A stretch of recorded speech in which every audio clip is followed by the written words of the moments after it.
between you and me, I'm a Youngstown girl, Youngstown, Ohio, right? Trafficking. I understand mobsters. I understand tricksters and grifters. I mean, trafficking was our first trumper. So I understand how that thinks. I feel like I saw like a mob party.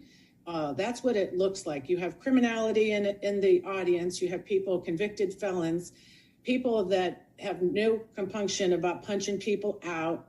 And I feel like that it's a really, with the link with Russia, it's kind of that thuggery. We see full-on authoritarianism there, right?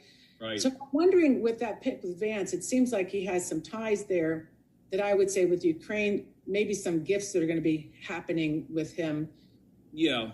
But how about the Silicon Valley link too? There's that with the money and Elon Musk. Yeah. So what do you see going on there? I would say that, so why would he have picked a guy who brought him nothing politically? And it's pretty clear he brings nothing politically.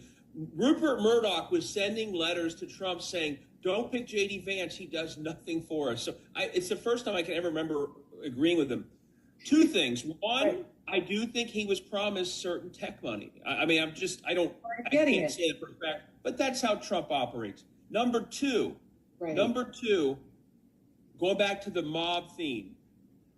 So think about this as the boardroom in the show The Apprentice. This was a battle between Marco Rubio and this guy Burgum and Tim Scott.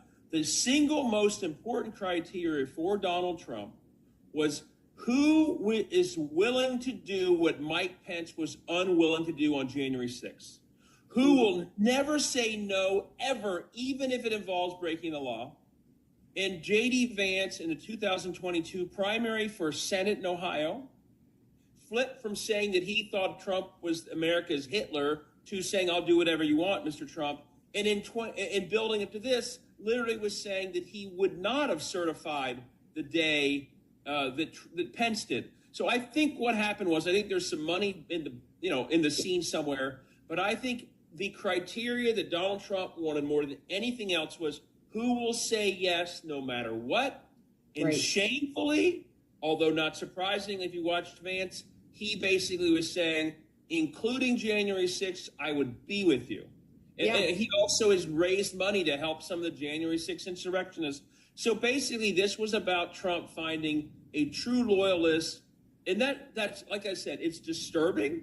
Right. We do not want this man as vice president. But in picking someone, as someone mentioned here, we're talking about no-fault divorce. We're talking about someone who says that there's a childless left that he doesn't like. We're talking about someone who thinks women should stay in violent marriages. On the political side, I actually think Vance can help us navigate the need to win in a few months.